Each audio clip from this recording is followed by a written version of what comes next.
ganito karami ang nakumpiskang boga sa buong region. Calabarzon, Cavite, Laguna, Batangas, Rizal at Quezon. Halos ito ay nasa 300 piyesa na mayroon pang improvised na akala mo'y Armalite. Ayan. Na siyempre kung hindi o kung walang pera ang magpapaputok, ganito na lang ang gagawin nilang improvisation. Ayan, no?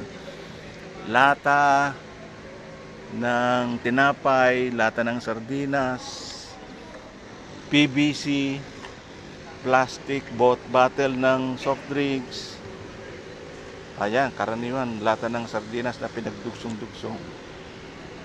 At ang karamihan na nakumpiskahan ay ang bayan ng Lubo, Batangas. At sa daming ito, hindi mawawalan ito ng maaaring madisgrasya.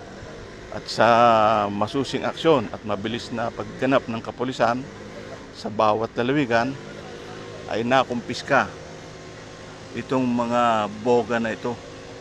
Sobrang dami. Ayan, no? Lubo Municipal Police Station. Ayan, iba't ibang probinsya, iba't ibang bayan sa lalawigan. Pero makakala may baril, 45, improvise, na pwedeng maging gamit, panakot sa mga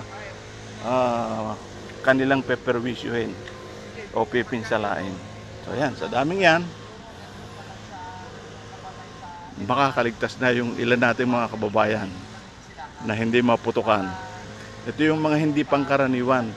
Dahil yung mga watusi, paputok na kung ano-ano, nabibili yun. Pero ito, improvise lang na nakakagawa at nakakasira din o nakakapanakit. Kung hindi man bata, ay siyempre, yung matanda.